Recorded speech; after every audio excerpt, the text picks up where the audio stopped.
someone that's not leaving politics, the member for Bennelong, he continues to be, and in fact with an enhanced margin. Jerome Laxale, thanks for your time. Were you shocked by the level of support that you got? You're up around double digits, your margin now in Bennelong.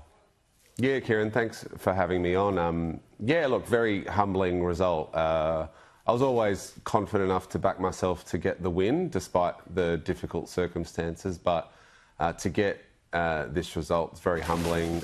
Some of the booths swung enormously, and I can only thank locals here for their faith in me. I've got a lot of work to do. This seat of yours, and I know you're born and bred, you're a local there, it's culturally diverse, isn't it? And we saw a swing away from the Liberal Party in 19.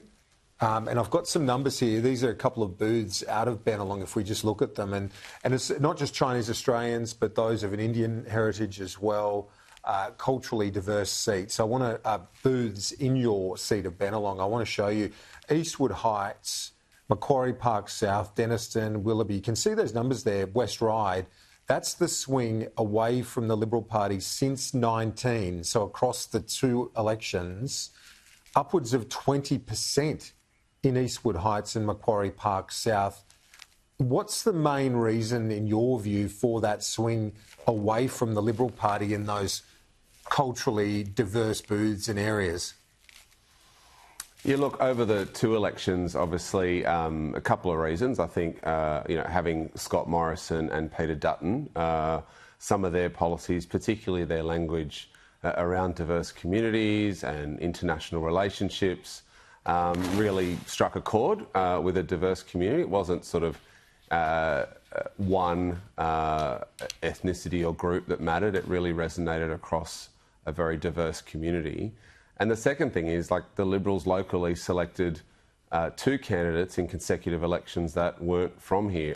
Not quite born and bred here in Bennelong, but I've been living here almost 20 years. My kids went to school here and go to school here, and I was the local councillor and mayor up against two people that were parachuted in consecutive elections. I think those two things combined have led to consecutive election swings against the Liberal Party here.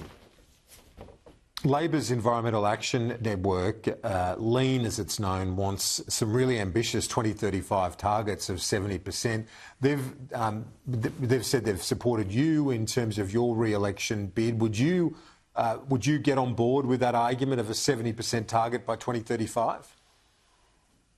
For anyone who's been following me, and particularly any local, it would be no surprise that I'm someone that's very passionate about the environment and climate action. The 2035 target will be set after advice from the Independent Climate Change Authority. That advice, I'd imagine, will come to the Minister at some point in the next 12 months, and I'm sure there'll be a process there. And that's sort of what I'll participate in. I'd like to see them as strong as possible. I'm not going to give you a number because we need to see that advice and need to have those discussions internally. And do you think that this is a pivotal time in terms of not just that issue of the reduction, but also just ensuring that the energy system, you've got a vision for it, and the Minister does, and the government, it's been criticised by many, including the opposition, but not just them, some senior figures in industry. How important is it, Jerome, that the government use this next 3 to 6 years, I say 6 because the margin is so great, but to really bed in the transition and to make the case and show that you can make it work? Oh, it's huge, Kieran, to be given another 3 years on this and to continue the renewable energy rollout is something that's really important for certainty, particularly for energy transition. I mean, I often compare this to Medicare. Medicare was contested at 4 consecutive elections. It was in under Whitlam, then out under Fraser, then back in, and it took a re-elected Labor government to cement Medicare as part of our primary healthcare system.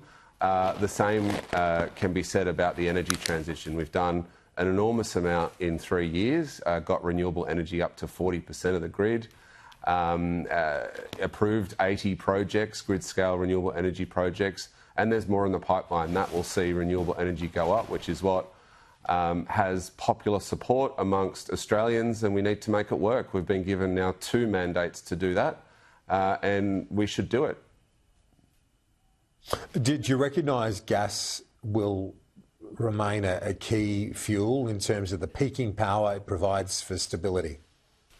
Yeah, I think the ministers said and the Prime Minister said and, AEMO have said that we have to hit our 82% renewable energy target with it firmed by storage and gas.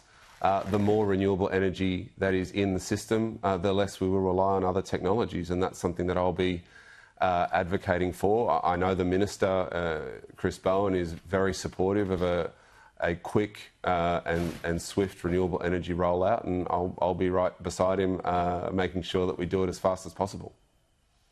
Jerome, just finally, a big win, but some big expectations too, because in terms of trying to fit every person with the calibre to fit into the cabinet, the Prime Minister's going to annoy a few people over coming days, I'd imagine. Look, I think the Prime Minister's earned that right to choose portfolios within the cabinet. Of course, the factions will do their thing, and we've got a great team. There's no doubt about it. A long batting order, but importantly, the first thing I need to do is just sort of thank locals for their support. There's parts of this electorate that have never voted Labor in their life, booths that we've won that we've never won before. So my first priority will be to make sure that I retain their support over the coming years, and that I can show them that they've given me the support for the right reasons. Jerome Laxale, member for Bennelong, thanks. Appreciate it. We'll talk to you soon. Thanks, Kieran.